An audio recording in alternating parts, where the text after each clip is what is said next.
Hi everyone, welcome. I'm Michelle, and we are making our way through the Bible in a chronological order. We are currently in the book of Job for a few more days, and then we will jump back into Genesis. We are reading from the New Living Translation, and we are finding ourselves in not only Job, but in Job's friends, asking, where are you, God, when things are hard? Giving what amounts to be some pat answers or along those lines, advice that's perhaps not as helpful as we think it is. So we're going to continue on where we left off. And so far we've heard from some of the friends of Job, and we're going to meet a new one today. So here we go. We're going to read Job chapters 32 through 34 today. Job's three friends refused to reply further to him because he kept insisting on his innocence. Then Elihu, son of Barachel the Buzite, of the clan of Ram, became angry. He was angry because Job refused to admit that he had sinned and that God was right in punishing him. He was also angry with Job's three friends, for they made God appear to be wrong by their inability to answer Job's arguments. Elihu had waited for the others to speak to Job because they were older than he. But when he saw that they had no further reply, he spoke out angrily. Elihu, son of Barachel the Buzite, said, I am young and you are old, so I held back from telling you what I think.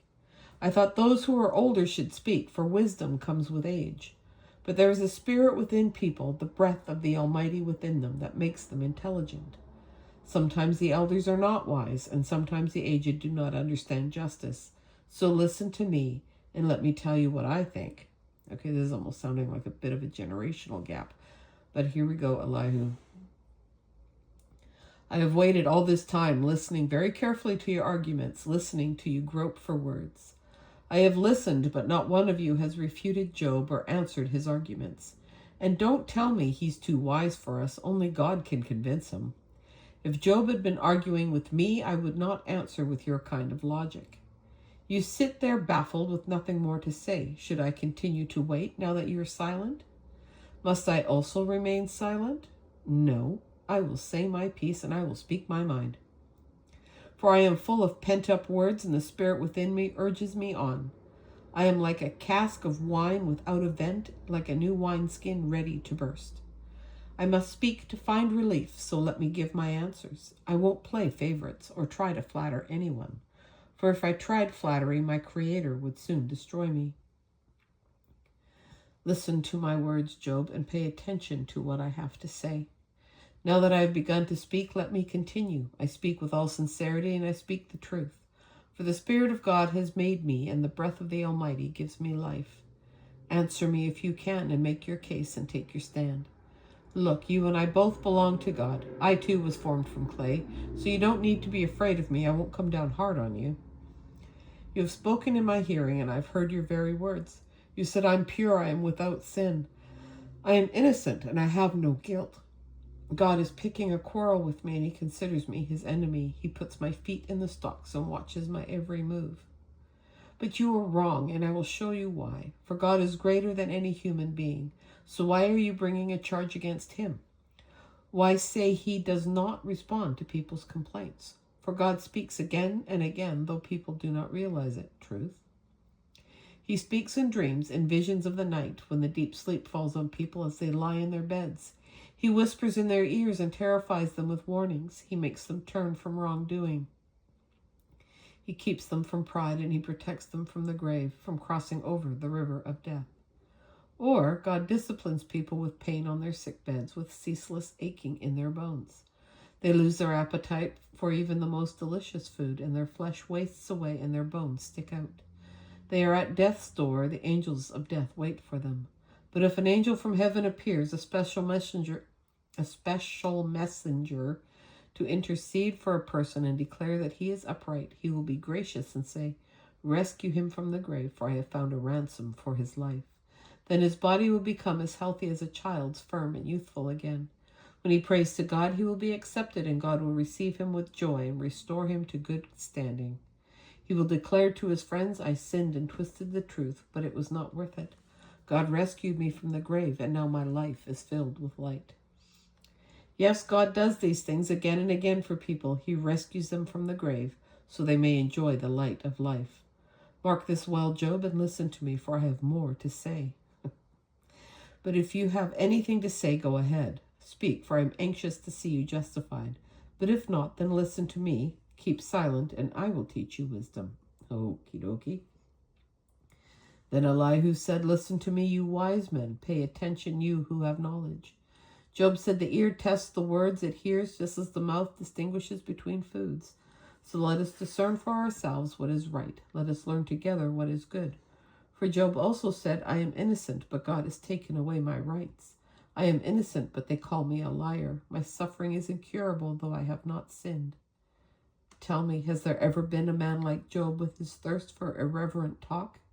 He chooses evil people as companions, and he spends his time with wicked men. He has even said, why waste time trying to please God? Listen to me, you who have understanding. Everyone knows that God doesn't sin.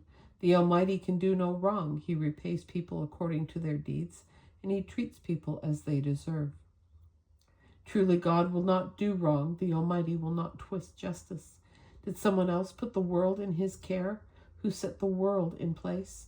If God were to take back his spirit and withdraw his breath, all life would cease, and humanity would turn again to dust. Now listen to me if you are wise. Pay attention to what I say.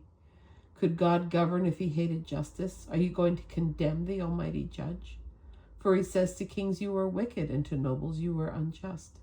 He doesn't care how great a person may be, and he pays no more attention to the rich than to the poor. He made them all. In a moment they die, and in the middle of the night they pass away. The mighty are removed without human hand. For God watches how people live, and he sees everything they do. No darkness is thick enough to hide the wicked from his eyes. We don't set the time when we will come before God in judgment. He brings the mighty to ruin without asking anyone, and he sets up others in their place. He knows what they do, and in the night he overturns and destroys them. He strikes them down because they are wicked, doing it openly for all to see. For they turned away from following him. They have no respect for any of his ways. They cause the poor to cry out, catching God's attention. He hears the cries of the needy, but if he chooses to remain quiet, who can criticize him? When he hides his face, no one can find him, whether an individual or a nation. He prevents the godless from ruling, so they cannot be a snare to the people. Why don't people say to God, I have sinned, but I will sin no more? Or I don't know what evil I have done. Tell me, if I have done something wrong, I will stop it at once. Must God tailor his justice to your demands? But you have rejected him. The choice is yours, not mine. Go ahead and share your wisdom with us. After all, bright people will tell me, and wise people will hear me say, Job speaks out of ignorance. His words lack insight. Job, you deserve the maximum penalty for the wicked way you have talked, for you have added rebellion to your sin. You show no respect, and you speak many angry words against God. Oh, Elihu has got words. He's got words. Might be a little off, but he's got words. Anyways, that's our reading for today, January 12th, 2026. Thank you so much for joining me. Know you are always welcome, and I look forward to catching you on the next one. Take care, and bye for now.